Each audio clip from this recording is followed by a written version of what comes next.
After my grandfather passed away, my grandmother was left to raise 12 kids on her own. She never remarried. She never gave up. She never even let us see her cry. A woman with a broken heart, no job, electricity, or running water somehow managed to keep us all clean, clothed, fed, and alive. And maybe I should have mentioned happy, but I think happiness is overrated. I think for people who look like me, it'll always come second to still being here. During the Q&A with a class of middle schoolers, I get asked a question: who is your favorite superhero? I answer, my grandma. And the rumble of laughter was heavy enough to cause a tornado warning. Imagine trying to convince the world that your grandma was a superhero. Imagine you in this room believing that the work you do is average, that you are just a regular person because you don't have a cape or you can't fly. You just look fly, rocking your Detroit versus everybody's shirt to the calls, walking miles in the shoes of the people in your community who did not walk at all.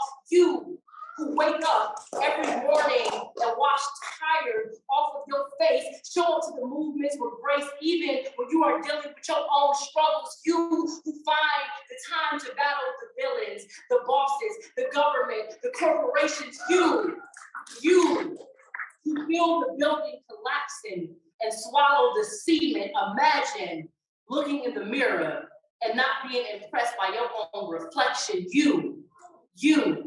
You are special. Never forget that for every Gotham City, there may be a Batman. But for every Detroit, there is a you. For every global crisis, there is an us. For every shot spotter, there is a Tawana Pay. For every Flint in Mississippi, there is a Monica Patrick Lewis.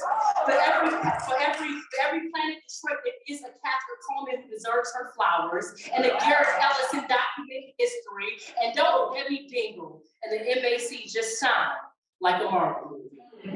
Don't fixing the world together feel good. Don't believe in something, give you something to look forward to. Don't protecting the water, the air, and the land make you feel like you were placed here with a purpose. Don't you ever forget that one day somebody's gonna ask your kid or your grandchildren or your friends who was their favorite superhero, and they're gonna name you. Thank you.